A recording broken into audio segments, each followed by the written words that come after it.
In the heart of Europe is Antwerp city, well renowned for its diamonds, where 80% of the world's rough diamonds pass through. Since the Middle Ages, Antwerp has stood as the capital of the world's diamond trade, with specialists perfecting the art of cutting and polishing the precious stones. The Antwerp Diamond District had been the beating heart of the global diamond trade and was guarded with the utmost security. However, in February 2003, the unthinkable happened. A group of 5 highly skilled criminals executed what would become one of the largest diamond heist and most infamous heists in history, the Antwerp Diamond Heist, dubbed the Heist of the Century. The Antwerp Diamond Heist, a tale of cunning and deceit. Buckle up and discover how a group of 5 professional thieves executed the heist. The group of 5, which was largely Italians, was known as the School of Tullin. The vault that housed the diamonds is situated 2 floors beneath the ground floor of Antwerp Diamond Center. It was believed to be impenetrable as it was protected by multiple security mechanisms, including a lock with 100 million possible combinations, infrared heat detectors, a seismic sensor, Doppler radar, and a magnetic field. The building itself had a private security force and was located in the heavily guarded and monitored Antwerp Diamond District. Leonardo Notarbartolo led the School of Tullin that was composed of specialists in everything from alarm systems to lock-picking. This is how Leonardo Notarbartolo and this team planned and executed the heist that took 18 months of preparation. Leonardo rented a sparsely furnished office in the Antwerp World Diamond Center. He got a tenant ID card that gave him a 24-hour access to the building. He would then pose as an Italian diamond merchant to gain credibility. Leonardo and his group devised a variety of methods to overcome the security systems to successfully gain entry without triggering the security systems. Leonardo would frequent the Diamond Center posing as an Italian diamond merchant, causing the security to become accustomed to his presence. Using camera pens, he conducted a detailed surveillance of the Diamond Center and had clear pictures of the vault. They also placed a small camera above the vault door that would observe guards opening the door and record the combination he used. It would then broadcast its data to a storage system, which the group had hidden inside a fire extinguisher. They then built and practiced with a full-scale replica of the vault that was produced with help from a diamond trader insider. A day before the robbery, Notarbartolo made his usual visit, and while inside he sprayed women's hairspray on the thermal motion sensors. The spray would temporarily insulate the sensor from thermal fluctuations in the room, since the sensor would only be triggered if it detected both heat and motion.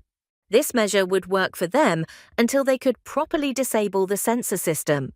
Though the security camera recorded his actions, the guard was accustomed to his visits and did not pay attention. On the D-Day, the night of February 15, 2003, Notarbartolo would remain in a nearby getaway vehicle, listening to a police scanner, prepared to leave when the group was done. His team, on the other hand, wore plastic gloves to avoid leaving fingerprints as they prepared to break in. To avoid the large number of security cameras in the area around the bank, they accessed the building from an abandoned office that adjoined the Diamond Center, as it shared a private garden that was not under video surveillance. Since an infrared sensor monitored the terrace where they accessed the building from, one of them used homemade polyester shield to hide his thermal signature as he approached the sensor and placed the shield in front of it, preventing it from detecting the group. He then disabled an alarm on the balcony's windows. Security cameras in the antechamber were covered with black plastic bags to allow the group to turn on the lights, and the vault's light detector had been rendered useless with a simple piece of tape. With all of the prep work done, the School of Turin found themselves alone with the vault of the Antwerp Diamond Center.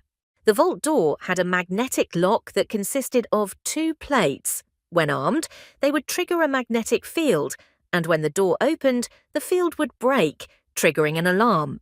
One of the perpetrators, who was nicknamed the Genius, overcame this by using a custom-made aluminium plate, which he stuck on one plate using strong adhesive tape. They then unscrewed them and pivoted out of the way and taped to the antechamber wall. One of the thieves by the heist name the King of Keys had used video footage to successfully make a duplicate of the nearly impossible to duplicate foot-long vault key. The group turned off the antechamber lights before opening the vault door to avoid tripping light sensors in the vault. They were finally in. The King of Keys used a hand-cranked jack to break the locks on each of the security boxes as the rest emptied the contents into duffel bags.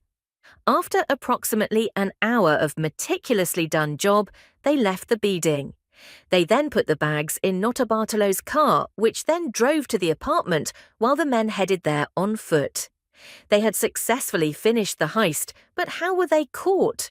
Leonardo Notarbartolo and one Speedy were in charge of disposing the evidence of their plans in France. Speedy, however, was overcome with panic at the prospect of transporting such incriminating evidence and suggested they dispose of it in a nearby forest, which Leonardo agreed. However, while disposing, Speedy suffered a panic attack and disposed of the evidence poorly, hurling it into the bushes and mud rather than burning it. As the School of Turin was making their way casually out of Antwerp with approximately 100 million euros, Leonardo was eating a salami sandwich. Unwilling to finish it, he simply tossed the sandwich into the bag with the other disposable items. The sandwich was discovered among the disposed items and was set to be processed by forensic teams, which were able to extract a sample of Leonardo's DNA from the sandwich. The DNA evidence from the sandwich, however, was not enough to place Leonardo at the crime scene. Fortunately for the police, they were able to identify Leonardo Notarbartolo from security footage from a nearby grocery store where he had purchased a sandwich. Leonardo Notarbartolo was eventually arrested and sentenced to 10 years in prison, but the diamonds were never recovered, and some members of his crew remain at large.